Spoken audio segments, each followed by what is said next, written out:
عامر خان سے میری ملاقات ہوئی، میں نے اس کو کوئی دین کی بات نہیں کی، صرف محبت تھی. اب تک اس کے میسج آتے کہ میں زندگی میں کسی سے متاثر نہیں ہوا، تم پہلے آدمی ہو جس سے میں متاثر ہوں. میں نے کوئی جادو کیا، صرف محبت. لوگوں کو محبت دو، قریب ہوں گے. میں جب گیا بڑی مشکل سے اللہ نے، ملاقات کا کوئی راستہ ہی نہیں تھا، وہ مجھے نہیں جانتا تھا، میں اسے نہیں جانتا تھا، تو کوئی موقع نہیں مل رہا تھا ملاقات کا. تو اللہ نے شاہد آفریدی کو بھیج دیا.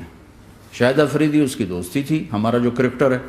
میں نے اس سے فون پر کہا یار میری ملاقات تو کرا. اس نے ملاقات کروائی. تو اس نے مجھے کہا آدھا گھنٹہ ہے، آدھا گھنٹہ. جب میں پہنچا میکسیمم پونا گھنٹہ. میں نے ٹھیک. میں گیا تو وہ سہما ہوا چہرہ کہ بھئی مولانا آ گیا، پتہ نہیں کیا کہیں گے، بھئی یہ تو کیا کر رہا ہے، تو حرام کر رہا ہے، ناچ رہا ہے، گا رہا ہے، توبہ کر، ابھی تیرے لیے دوزخ کا فیصلہ ہو جائے. پتہ نہیں کیا ہوا، وہ ڈرا ہوا سہما ہوا تھا. تو میرا ایک دور کالج لائف تھا. میرے اللہ نے مجھے ہدایت دی اور میں 3 دن کے لیے میں اس دوست کو، اس کی نسلوں کو دعائیں دیتا ہوں جو مجھے زبردستی پکڑ کے لے گیا. نہ میرا تبلیغ سے کوئی تعلق، نہ واسطہ، نہ میں کوئی ان سے متاثر. ایک لڑکا تھا، بنگالی تھا، گشت کرتا تھا، لیکن میں اس سے ذرا متاثر نہیں ہوا. میرا دوست متاثر ہو گیا تھا، تو میں تو ان کے قریب سے نہیں گزرتا تھا. تو وہ اور میں اسکول میں اکٹھے آ رہے تھے، کالج میں اکٹھے آ رہے تھے. تو وہ متاثر ہوا، وہ 3 دن کے لیے جا رہا تھا، تو مجھے بتائے بغیر میرا ہاتھ پکڑ کے لے گیا. مجھے کام ہے، چلو میرے ساتھ. اور میں اس کو انکار نہیں کر سکتا تھا، یہ میرا اس کا تعلق تھا. اب بھی اسی طرح بھائیوں جیسا تعلق. میں اس کا احسان ماں، مجھے زبردستی لے گیا. ہمارے پنجابی کی مثال ہے، کبے نو لت لگی وہ سیدھا ہو گیا.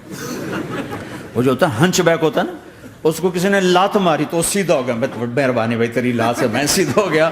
تو مجھے تو وہ کبے والی لت پہ گئی. تو اللہ نے مجھے اس طرف لگا دیا. اور جب میری کالج لائف، میں نے کالج کا بہترین سنگر تھا، اسکول کا بہترین، یہ جنید جمشید کیا ہے جو اس زمانے میں یہ سارا کو اٹھایا میں نے سارا کیا ہے. تو اب وہ بیچارہ ایسے بیٹھا ہوا. تو میں نے اس سے بیٹھتے ہی فلموں کی باتیں شروع کر دی.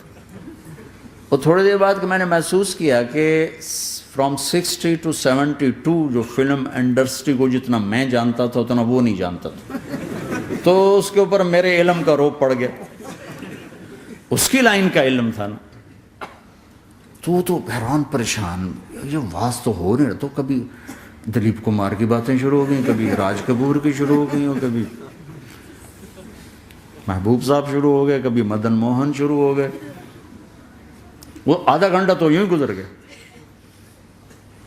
تو آدھے گھنٹے کے بعد میں نے کہا جی ہمارا تو ٹائم اوور کا نہیں، اٹھیں چلے ادھر چل کے بیٹھتے. وہ کھانے کی ٹیبل پر تھے تو وہاں جا کے بیٹھ گئے. پھر وہیں باتیں شروع ہو گئیں. جب اس کا سارا خوف دور ہو گیا اور ریلیکس ہو گیا، اس میں پونے گھنٹے سے 50 منٹ گزر گئے تھے. تو پھر میں نے کہا عامر بھائی آپ حج پہ آئے ہیں، اگر آپ اجازت دیں تو آپ کو اپنے نبی کا حج سنو. کہنے لگے ہاں جی ضرور سنائی. پھر میں 1.25 گھنٹہ بولتا رہا اور وہ ایسے کر کے یہاں سے وہ یوں نہیں ہوا. 1.25 گھنٹہ ایسے بیٹھ کے یوں سنتا، ہلا نہیں اپنی جگہ سے. لوگ محبت کے بھوکے ہیں، تم فتوے دینا شروع کر دیتے. 2 گھنٹے کی ملاقات کے بعد جب ہم نکلے تو نیچے تک چھوڑنے آیا عامر خان. حج کے بعد میں نے کہا ایک ملاقات اور ہو جائے گا، ضرور ہوگی. پھر اس کا میسج آیا کہ میں مدینے چلا گیا ہوں، معذرت چاہتا ہوں. میں نے کہا میں مدینے آ جاؤں گا. میں مدینے پہلے ہو آیا تھا حج سے پہلے. تو اس نے کہا کہ آپ 14 تاریخ کو آ جائیں، 4 سے 6 کا ٹائم میں نے آپ کے لیے رکھا ہے. تو میں، جنید اور ایک اور ساتھی ہم دوبارہ وہاں چلے گئے. 4 بجے 4:15 ہم اس کے ساتھ ہماری شوٹنگ شروع ہوئی.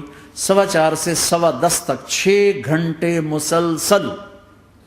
اور اس کے ماتھے پہ ذرا نشان نہیں آیا کہ میں بور ہو رہا ہوں. اور اس کے بعد ہم اٹھے، اس کا جی نہیں چاہ رہا تھا کہ ہم اٹھ کے چلے جائیں. محبت.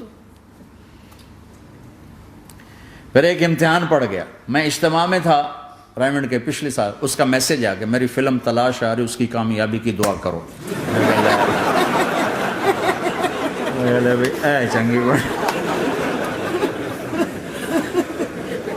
میں نے کہا اب کیا کروں, جواب دینا بھی ضروری, دعا بھی نہیں ہو سکتی, کیا کروں. تو جب وہ میسج آیا تو میرے سامنے کوئی 10-12 علماء بیٹھے تھے. میں نے کہا بھائی یہ میسج ہے, اس کا جواب. کہا جی یہ ہمارا فیلڈ نہیں, تمہارا ہے, تو ہی جواب دے. میں سارا دن سوچتا رہا, مجھے کوئی جواب سمجھ میں نہیں آیا کہ جان بھی بچ جائے, جواب بھی چلا جائے. پھر اگلا دن بھی گزر گیا, مجھے کچھ سمجھ میں نہیں آیا. میں عصر کا وضو کر رہا تھا, ایک دم اللہ نے ایک مضمون دل میں ڈالا. تو میں نے فوراً بیٹھ کے اس کو میسج کیا کہ عامر بھائی, جو کریٹو ہوتا ہے نا ذہن, یہ اللہ کسی کسی کو دیتا ہے. تخلیقی ذہن یہ اللہ تعالیٰ کسی کسی کو دیتا ہے, ہر ایک کو نہیں دیتا. اور یہ اللہ کی بہت بڑی عطا ہوتی ہے. اور میں نے تمہارے ساتھ جو وقت گزارا اس میں نے دیکھا کہ اللہ نے تمہیں تخلیقی ذہن دیا ہے, تم کریٹر ہو. اور جو لوگ اس ٹائپ کے ہوتے ہیں وہ کامیابی ناکامی کی پرواہ نہیں کرتے, وہ اپنے کام سے کام رکھتے ہیں. آپ کا بھائی. تو فوراً اس کا میسج آیا, آپ ٹھیک کہہ رہے ہیں, آپ ٹھیک کہہ رہے ہیں. بات ہو گئی. پھر میں تھا ہانگ کانگ, میں نے وہاں سے اس کو میسج کیا. دیکھو کسی مصروف آدمی کو براہ راست فون نہ کیا کرو, میسج کیا کرو کہ میں آپ کو فون کر سکتا ہوں, چونکہ میں اس کا بہت ستایا ہوا, بہت ستایا. تو میں نے اسے میسج کیا کہ میں طارق جمیل ہانگ کانگ میں آپ کو فون کر سکتا ہوں, میں آپ کو فون کر سکتا ہوں. میں ہمیشہ اسے, اب بھی میرا فون پہ رابطہ ہے, میں پہلے اسے میسج دیتا ہوں میں آپ کو فون کر سکتا ہوں. اگر اس کا جواب نہ ہے پھر میں نہیں کرتا ہوں. کبھی وہ خود کر لیتا ہے, کبھی وہ میسج دے دیتا ہے کال کر لیں. تو تھوڑی دیر بعد اس کا فون آ گیا, کیونکہ میں اس وقت دلی میں ہوں, کانفرنس میں تھا. تو میں نے آپ کا میسج دیکھا تھا, میں اٹھ کے باہر آ گیا ہوں, ابھی آپ سے بات کر کے پھر میں جاؤں گا. تو اسے باتیں کرتے کرتے کہنے لگا آپ کی دعا سے میری فلم کامیاب ہو گئی. میں کہا یا اللہ میں کوئی نہیں کی تھی تینوں.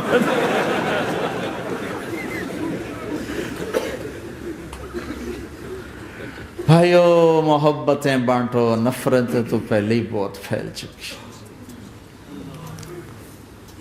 نشہ پلا کے گرانا تو سب کو آتا ہے, مزہ تو تب ہے کہ گرتے کو تھام لے سب.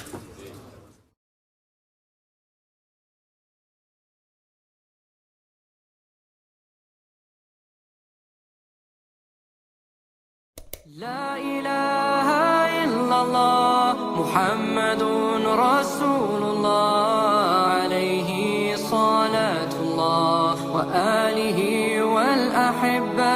لا إله إلا الله محمد رسول الله عليه صلاة الله وآله والأحبة.